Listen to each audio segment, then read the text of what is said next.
Bismillah ve salatu ve selamu ala Resulillah ve ala alihi ve sahbihi ve men vala. Muhammed ibn İsmail el-Bukhari rahmetullahi aleyhi Sahih Bukhari namlı kitabıda bugün taharetga münasebetlik bablardan her qanday holatda ve şundaqla şu arayallık münasebetlardimi şu avvalladimi Bismillah deyishniki hukmi haqida to'xtalmoqchi.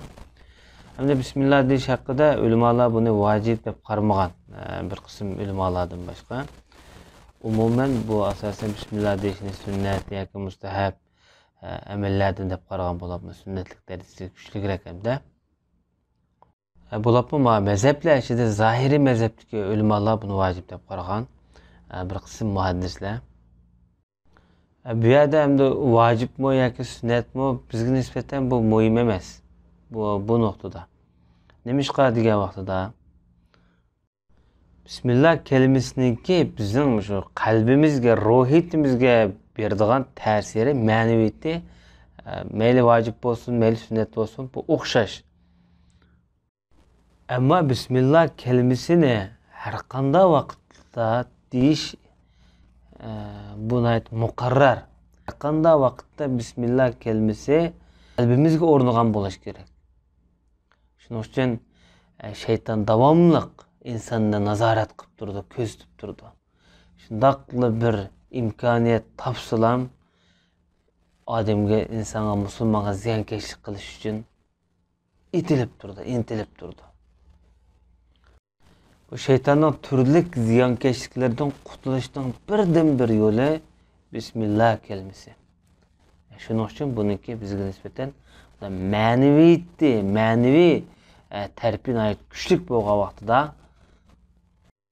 ondan biz har vaqt Xudoninki shu bizni saqlash, bizni mudofaa qilish, bizni qo'g'dash tarpidan imoniy quvvatimiz hosil bo'ladi. İmam Bukhari rahmetullahi aleyhi hamda bu babni taharat babida Bismillah deyish münasebetlik bu hadisne baş tarafta. Yani taharatning hadisleri, nurg'un taharatning sifatlari, shakllari va qizali bor. Bunu bayon qilmasdan demiş ki bunu bayon qildi degan vaqtida. Chunki taharatning beshida Bismillah deyish taharatning rad tartibidagi muhim bir nuqta. Shunga İmam Bukhari rahmetullahi aleyhi bu yerda Bismillah kelimasini taharatning bosqichlariniki dastlabki bosqichlarda eklayotdi. Onundan başqa İmam Bukhari rahmetullahi aleyhi bu babni hadisdan olgan. Bu Bismillah to'g'riliq masalan sahih nima boshqa bir shaklda kelgan aniq bir hadislar bor. Nemishqa u hadislarni keltirmadi deganda İmam Bukharining nazarida Bismillah haqida kelgan taharat olgan vaqtida Bismillah deyish haqidagi hadislar İmam Bukharining shartiga asosan sahih deb qaralmagan. Bu orqali taharatga dalil qilmoqchi. U bo'lsin nima deganda, mushtaq bir rayonlik munosabatda Allohni zikr qilish cheklangan bir bosqichning dastlabki bosqichlarida Bismillah deyish zarurlikanu taharatning oldida cho'qim Bismillah deyish kerak degan hukmni tushunchani bizga bermoqchi bu orqali. Bu 141 numurliq hadis. İmam Bukhari rahmetullahi aleyhi bizga Ali ibn Abdullah hadis so'zlab bergan edi deydi. Bu İmam Bukharining ustozi Ali ibn Madini degan zot shu. Bu zot deydi bizga Jarir hadis so'zlab bergan deydi. Jarir bo'lsa Mansurdan. Bu kishilarniki tarjimalimi boshda o'tib bo'lgan. Jarir ibn Abdulhamid deymiz, Mansur ibn Mu'tamir deymiz. Bu hadis raviylarininki biri. Mansur ibn Mu'tamir degan kishi bo'lsa Salim ibn Abil Ja'd degan kishidir. Salim ibn Abil Ja'd degan kishi o'zi tabi'in hadis raviylaridan bo'ladi bu zot. Abdullah ibn Abbas, Abdullah ibn Umar qatorliq sahobalar bu kishiningki ustozi bo'lgan. Bu kishi 100 yani 100 yil o'lib ketganligi xotirlanibdi. Bu kishining shogirdlaridan shu Mansur ibn Mu'tamir, Süleyman ibn A'mash tarlıq büyükler. Özün ayet işencilik hadis alimlerden sanıldı.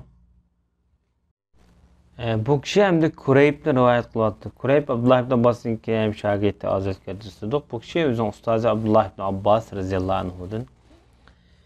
Bu kişi Peygamber sallallahu aleyhi ve sellem'e yetkizatlı bu hadisini Abdullah ibn Abbas. Bu yetkizatlı diye ibare bir yerde Resulullah bu hadisi ulavatıdır demekçi. Resulullah ulavatıdır. Resulullah'ın diğerlikiye bağlavatıdır. Peygamber sallallahu aleyhi ve sellem şundak diyen, eğer sizlerinin birinler özün ayalı ile yakınlaşmakçı olsa, bundak desin.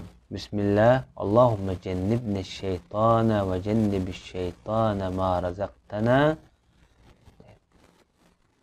Bunun manisi Allah'ın ismiyle başlayma işlerimni. Ey Allah bizden şeytanı yarak kıysla, bizge rızık kılıp beğenmekçi boğan, rızıktan şeytanı yarak kıysla. Veyetki rızık ne mi diye vaxtıda balı məqsəd.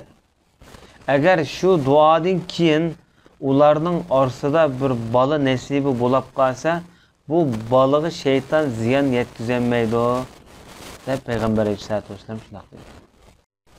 Ulamalar bu yerdagi shaytonniki ziyonkashlik meselesidan, masalan balolikqa yiqildigan bo'lib qoldigan degandek ba'zi iboratlarni ishlatgan. Bu nayt umumiy, şeytanın umumiy ziyonkashligi, ozdurib ketishi, vesves qilishi, şeytanın yomonlik qilishi yoki ichi kirib oldigan aqlni, badanni buzib o'tadigan bunday ahvollardan, demak bu umumiylik asosini maqsad qilgan. Hem jismoniy hem diniy jihatdan shaytonning ziyonkashligidan inshaalloh Alloh ijobat qilib saqlaydi degan bo'ladi deb qaragan. Ondaqda bu duani şu araylik münasebetinin oldu da okup kıldı. İmam Gazali rahmetullahi aleyh Bismillah deb boğandan keyin Qul huvallohu ahad deydi, Allohu ekber deydi, tekbir etdi degandek bir mo'ch duolarni, yani bu yaxshi farzandlarni bagil deb ko'p duo qiladi debdi. Bu ondan jinsi münasebet orliqlarda o'zinki tilda zikr qilmay o'zing ichida dualarni niyat qiladi, yaxshi dualarni debdi. Bu sünnet emas, ama G'azalininki bu ko'z qarashidagi masala, yani shu ishida bir Xudo bilan bo'lgan bir bog'lanishni yaqin qilish degan maqsad qilingan bu so'zdan bu yo'lliq.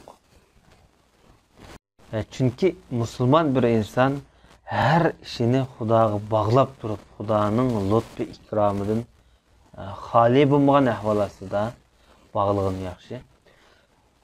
Bu hadisda yana bizga shu nuqtani tushuntiryapti. İnsan bo'lmasdan tortib shayton ziyonkashlik qilish uchun harakatni boshlab bo'lganligini bizga bu yerda bildiryapti. Ve sallallahu ala nebiyyina Muhammed ve ala alihi ve sahbihi ecmaîn.